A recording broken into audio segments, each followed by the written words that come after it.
President Duterte blames Senator Coco Pimental for the ongoing rift in PDP-Laban. Over the weekend, Senator Manny Pacquiao was ousted as the party's president. The president says his possible vice presidential bid is supposed to give him immunity from suit. But legal experts are saying that's nothing but a false claim. Mayor Sara Duterte defends her recent trips outside Davao City, while COVID-19 cases continue to go up in her area. Tropical Storm Fabian intensifies overnight and is now nearing severe tropical storm category.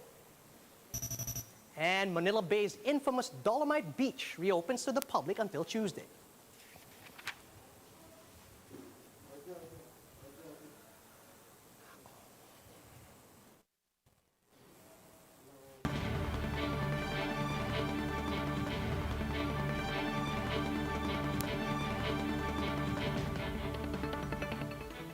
Fast, focused, and fearless. Here's everything you need to know as you jumpstart your day. I'm Charles Lejano. The rift between members and some high-ranking officials of PDP-Laban heightened into an ouster over the weekend. And President Rodrigo Duterte is blaming it all on Senator Coco Pimental. Mean Los Baños has the rest of the story.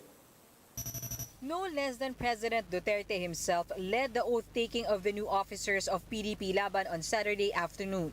Among them was Energy Secretary Alfonso Cusi, who replaced Senator Manny Pacquiao as president. Duterte blamed Senator Coco Pimental, executive vice chairman of the party, for pushing Pacquiao as acting president. There is no law in the bylaws at saka itong constitution which would provide for an acting president solely upon the push and shove of the president. Ang nagkamali dyan si Coco, hindi si Pacquiao. Pacquiao does not know anything. Kung anong totoo, kung ano mang sabihin, hindi naman nagbabasa yan eh. Recall that the late Senator Nene Pimentel, father of Senator Coco, was among the founders of PDP-Laban. But Duterte claimed that Coco did not have the right management skills to lead the party. May I just remind Coco na itong parting PDP was asleep for 100 years.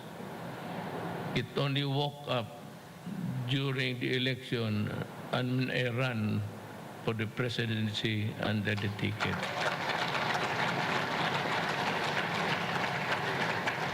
It was a father and son party, period. Wala nang iba. And they are not even recognized in Cagayan de Oro City. Totoo yan. I'm not trying to throw an insult. Pero yan ang totoo talaga. They cannot win. Magtakbo yan ko kay baski barangay captain. Talo yan sa kanila. The president also chided the senator for his way of leading, which he said caused factions within the party. Siya yung nag-umpisa ng Rocos eh. Kung magsabi ka lang, sige dyan, ikaw na muna dyan. That is not the way how to run a party. Acting president. You cannot have an acting president. You have to elect people. Yung biglaan na doon nagka-watak-watak. Despite talks about the coming 2022 polls, Duterte reminded his party mates to focus on implementing reforms. He also thanked them for attending, saying this only sends the message that the party remains strong and united. The party's newly elected officers are Cabinet Secretary Carlo Nograles, who is now the Executive Vice President. Nograles replaces Pimentel in the said position. Secretary General Attorney Melvin Matibag. The Vice President for Luzon is Raul Lambino. VP for Visayas is PEZA Director General Charito Plaza. VP for Mindanao is Eastern Samar Governor Ben Evardone. VP for NCR is Parañaque City Mayor Edwin Olivares. And Treasurer Palayan City Nueva Ecija Mayor Rian Cuevas. Meanwhile, Senator Bongo remains the party's auditor while Astra Naik is still chairman for membership. If Senator Pacquiao refused to acknowledge the party's elections, Matibag has this to say. They have to do within the legal framework po. Magreklamo sila sa COMELEC or kung ano man po ang dapat nilang. But this time, we have a new set of officers and we will function as such. Reporting for One News, Mean Los Baños, News 5. In response, Senator Coco Pimental and the other so-called original PDP-Laban members said the National Assembly, led by Cusi's faction, was, quote, illegal and has no force and effect. In a statement, Pimental said the gathering and the elections that took place over the weekend is not recognized by the existing leadership. He said Cusi circumvented party rules by making some attendees of the assembly instant members of the party. Pimental, the son and namesake of party co-founder Neni Pimental, also warned Cusi's faction that present leaders of the party will continue to function as such. Senator Manny Pacquiao is likewise holding on to his post and expressed thanks to PDP-Laban members who continue to support his leadership despite the ouster attempt. He also said that he will not relinquish his post in PDP-Laban, much less his vision to curb corruption in the government. Huwag tayong magpapadala, huwag tayong magpapaloko sa kanila. Dahil yung mga yan, ginagamit lang mga partido para sa kanilang stepping stone, personal vested interest, personal interest. Gusto ko makita sila sa bulungan, lahat magsama-sama. Amid the scuffle in his party, President Rodrigo Duterte reiterated his plans to run as vice president in next year's polls. But this time, his reason was not because he wanted to continue what he started in terms of COVID response or the drug war, or his build, build, build legacy. Speaking of the oath-taking of new PDP-Laban officers over the weekend, Duterte said he's eyeing the VP post to avoid lawsuits once he's no longer president. Alam mo itong mga to, isigway ko na lang. They keep on threatening me with lawsuits and everything. Trillanes and itong si Carpio. Sabi ng batas na kung presidente ka, vice-presidenta ka, may immunity ka. Adi, tatakbo na lang ako ng vice-presidente. But several law experts have already refreshed the president's legal knowledge, pointing out that there's no such thing as vice presidential immunity from suit. Vice President In an earlier interview with One News Now, FEU Law Dean Attorney Mel Santamaria explained that there is a huge difference between the function of the president and that of the vice president. In fact, Vice President Leni Robredo herself faced charges of sedition, cyber libel, estafa, and other criminal cases while in office. There is no legal basis for immunity for a Vice President of the Republic.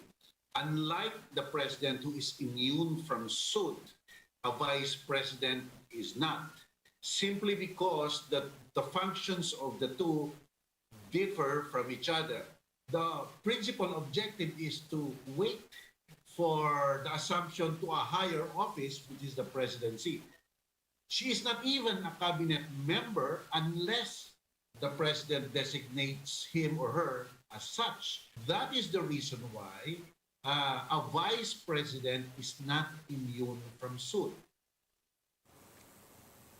Meanwhile, around 24 provincial governors expressed their support for PDP-Laban's resolution urging President Duterte to go for the vice presidency. In a collective statement, the governors said Duterte's successor would need his help to continue the current COVID policy response in the country, saying the administration's pandemic strategy is working. They added that they want Duterte to still have a say in the implementation of infrastructure projects in the country.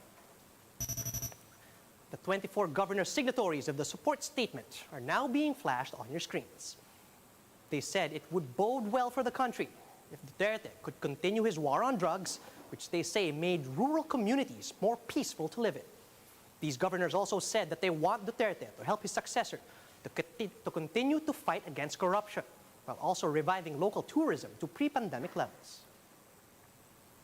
Mayor Sara Duterte is defending her various trips outside Davao, while her city still has one of the highest COVID-19 cases in the country.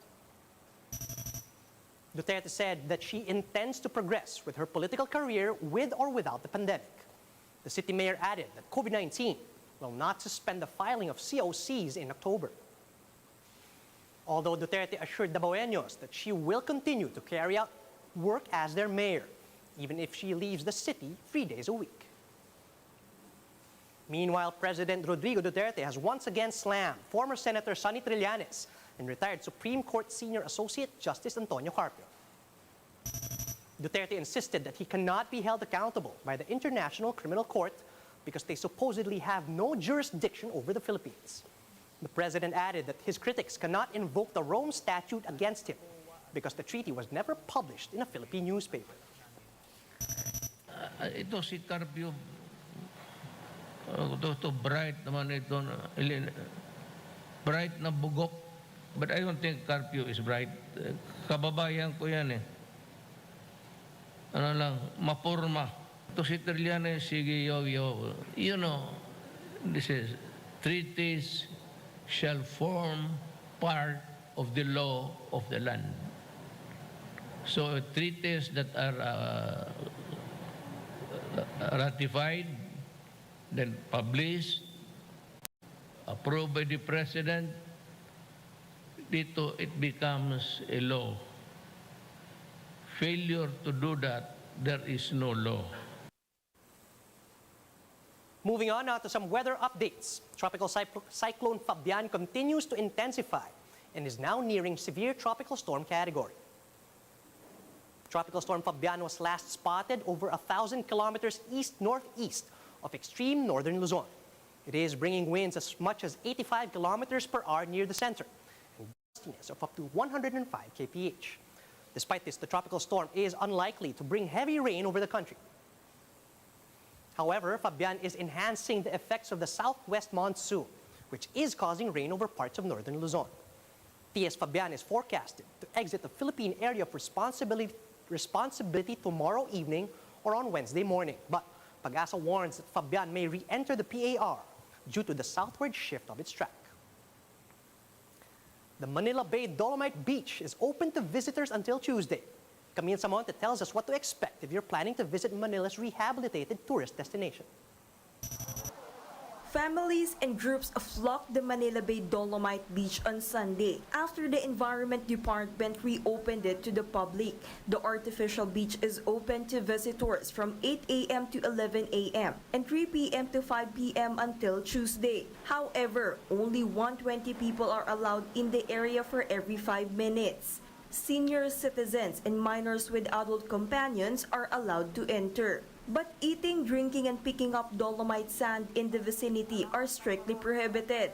Marshals and police officers are also stationed in the area to remind the public to follow the health protocols. Some parents took advantage of the new IATF policy and brought their kids to stroll. First time lang talaga namin makapasok dito.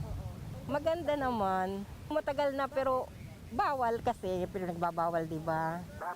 Lizelle and her kids traveled all the way from Antipolo just to see the artificial beach. Dinaya po talaga namin, galing kami ng Luneta Park kasi nabalitaan po namin na pwede nang ilabas yung bata, so pinasyal namin yung anak namin. John, meanwhile, was amazed with the changes in Manila Bay. Panibago kasi every time nadadaan dito natin, wala ka naman makikita iba kundi mga bars ng dati, di ba? I-expect na namin, kala namin pwede na maligo. But a few hours later, heavy rain struck the Manila Bay and the crowd immediately ran to take shelter in some tents. When the rain stopped, authorities resumed in letting the public in. After the 3-day public viewing, the DENR will assess if they will have the artificial white beach open again. The agency aims to finish its second phase by October of this year. For News 5, Camille Samonte, we are One News. And that's how the day is shaping up to be. Join us again later at 10 a.m. as we monitor the day's biggest stories from sunrise to sundown. You can also catch One News on Signal Play. Register for a free account at www.signalplay.com so you can stream One News live anytime, anywhere. I'm Charles Lejano. Mask on, wash hands, and stay safe, Philippines. We are One News.